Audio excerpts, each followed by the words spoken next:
Give us today our daily bread. That seems pretty straightforward.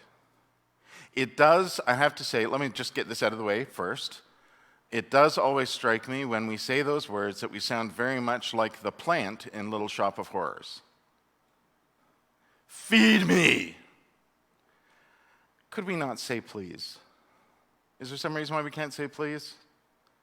I mean, it's not even just a question of being respectful, it's a question of also being aware that we're asking, we're not demanding. So there's a different kind of level of expectation, don't you think? Either way, what is it that we're demanding? Asking for. Give us today our daily bread. It seems pretty straightforward. Food. It seems pretty straightforward. So, food. Is it food for the body, or is it food for the spirit? Or is it both? Is it an and? And you know, it's so easy. Sometimes when you are someone like me, for instance, who loves bread, I always think of bread as a comfort food, right? But imagine people who don't have bread, can't afford bread, or have no access to it. It's nothing comforting at all about it. It's a survival thing. So what are we doing about that? From our comfortableness of having bread. If we're asking that God feed everyone, shouldn't everyone get fed? And what about the spirit part? What about the spirit part? If you are lucky enough to be able to have a meal, or 3 or 5, if you're a hobbit, each day, if you're lucky enough to have a meal and you're lucky enough to be fed, what about your spirit? We kind of need both, don't we? So it seems pretty straightforward, though. Give us today our daily bread. Whether it's physical or spiritual, please give it to us.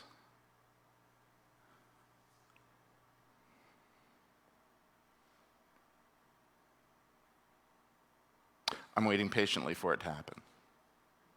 Are you waiting patiently for it to happen? Shall we just sit and wait and see if anything happens? We could be here a very long time. Unless maybe one of the kids brings that loaf of bread back. The thing is, we say, give us today our daily bread. And for us, that might be as simple as feed me today. It might be physically, nourish me physically. It might be as simple as nourish me spiritually. But the thing about the Lord's Prayer is not just the words, it's what it connects to. Let me tell you a little story. Once, there was travelers from here who went to a far distant place where they encountered a people that they had not met before. And when they tried to talk to these people that they had not met before, they found it very difficult. Because, of course, we are very plain speaking. And when they spoke to these other people, they could understand the words. The words were the same. But they couldn't understand what they meant because they would say odd things. Like it seemed like they were mentioning random people that we'd not heard of before, or random instances that we'd not heard before. And somehow, like it was just chaos. It was just a whole, like random phrases and things that we just couldn't understand. The words we could get, but we just couldn't understand their meaning. And so the leader of the other group of people secretly kidnapped the leader of the travelers from here and took him to a secluded place where he knew there was a creature that would try to kill them, hoping that the leader from the plain-speaking people would understand that the point is for us to work together to defeat the creature. And that then he would recognize that when they said a certain thing, what they meant was this. And from that, the leader of the plain-speaking people would start to understand that these people spoke in allegories, in metaphors, quoting stories from their history, from their past, myths from their history. And so they would just reference something, and they would instantly know what that meant. Sure enough, he does understand. And they defeat the creature, but in the process of doing that, the leader of the people who speak in allegories was killed. So the leader of the plain-speaking people goes back to his people, and of course, as he arrives, the two peoples are about to engage in a battle that will destroy both of them. And so he stops the battle, and he talks to the people, because now he understands. He talks to the people who speak in allegories. Realizing, of course, that we don't. And quite often the reason we don't is because we don't know our stories. We don't know our history. Not in the same way that these people knew it well enough that it was part of their very being. They knew who they were and who they are.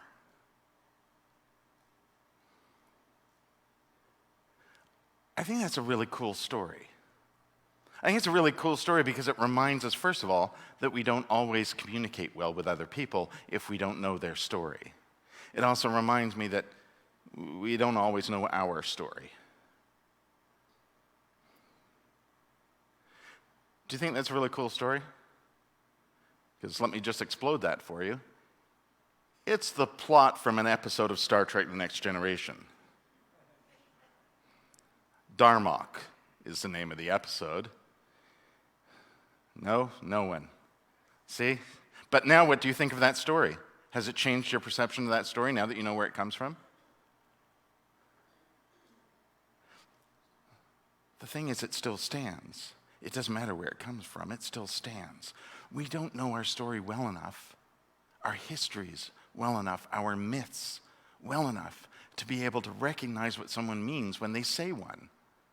Like, say, give us today our daily bread.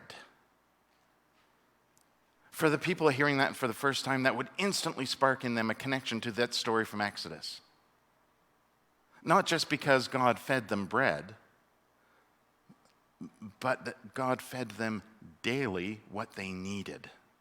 So there was so much more to that phrase than simply feed us today. It connects to a story in which the people come to learn that what they need is different from what they might want, and that God provides what we need to all creation.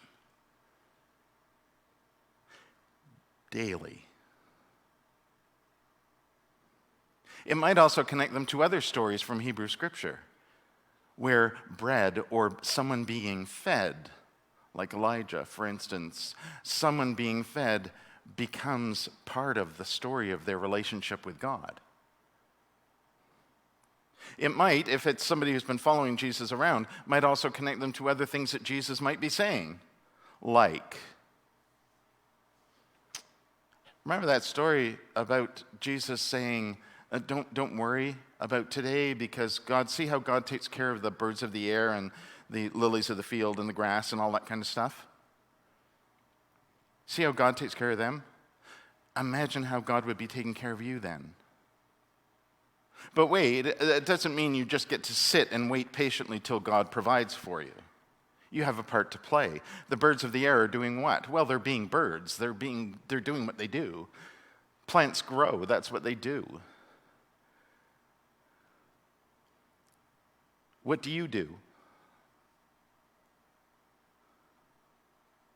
You have to participate. You have to participate in life. You have to be and do who you are. That's how God connects with you. They might have been people there who, hearing Jesus say this, might have heard him on another occasion say, I am the bread of life. Those who come to me will be fed. So, as one of the children pointed out earlier, does that mean we're eating Jesus or eating God because God is in the food? Well, yes, in a manner of speaking, is the answer. Not necessarily to a child who's going to take you literally, but yes, it is the answer. Because God is already in you, God is in all things, right? Right? That seems pretty straightforward. That's been pretty simple. And yet, the people still didn't understand what that meant. Because the same people who heard Jesus say in the story we heard this morning, who heard Jesus say, I am the bread of life, had just witnessed the miracle of Jesus feeding the crowd. They'd come for more. And maybe not just more bread, maybe they'd come for another show. Do us another one, Jesus. Show us how powerful you are. Do another miracle. Then maybe we'll believe. How many more miracles do you think it's going to take before they believe? The thing is, it's not the miracles.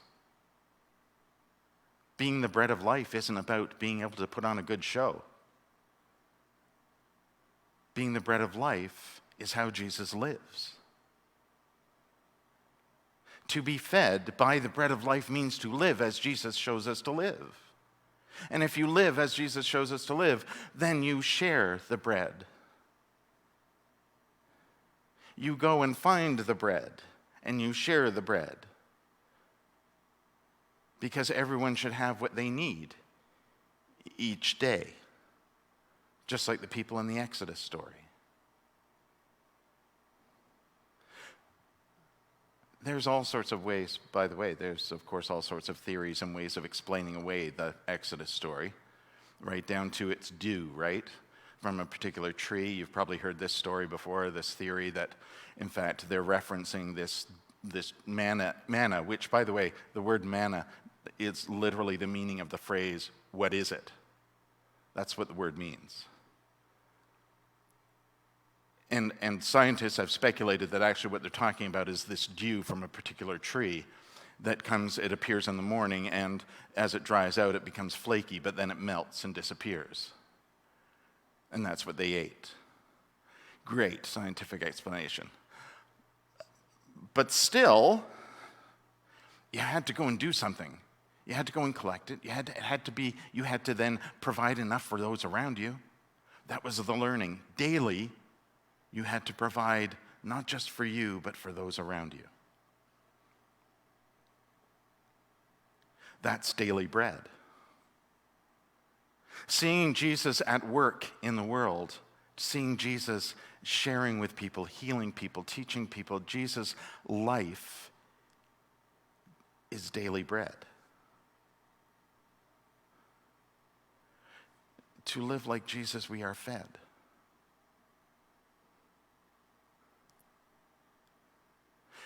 The people hearing Jesus say this prayer for the first time,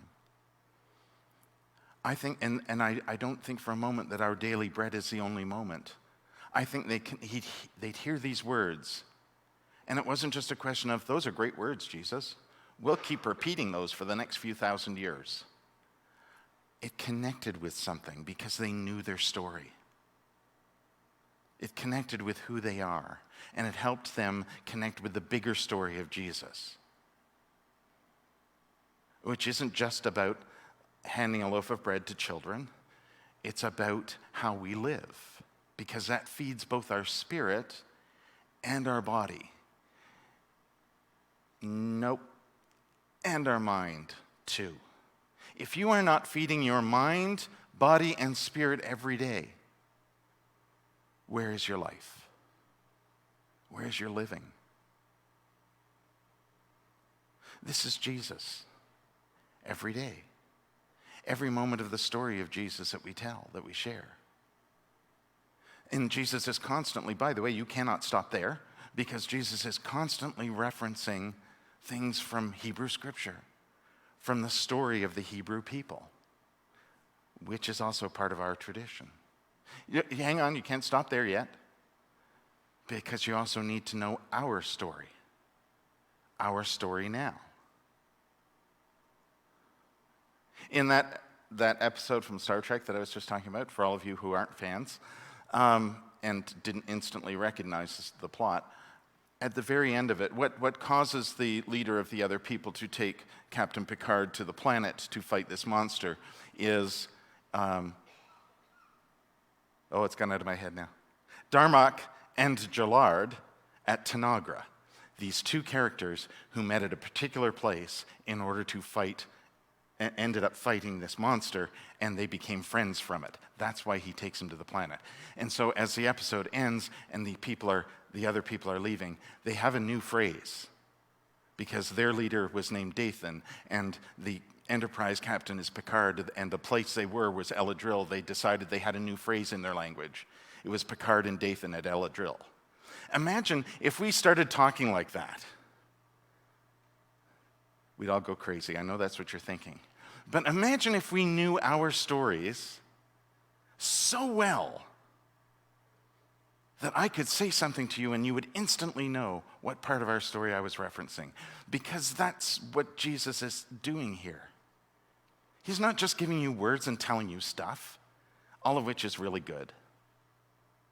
Each of these phrases connects with something in the people that he is talking to. Each phrase. Because their story is so part of who they are. Things have changed in the last few thousand years. But we need to know our story. And we need to know the stories of all of those we know. It's a never-ending cycle. I understand that. It's never-ending. And no, we couldn't possibly talk that way. Except we already kind of do, don't we? Do you remember last week or the week before, I think, I said something about how sometimes when I hear a certain phrase or certain words, it sparks an image in my mind from a story or a movie or a book or a play or something. I can't be the only person who has that happen. Because it connects with what you remember. Right? That's not just about memory, that's about reconnecting, remembering.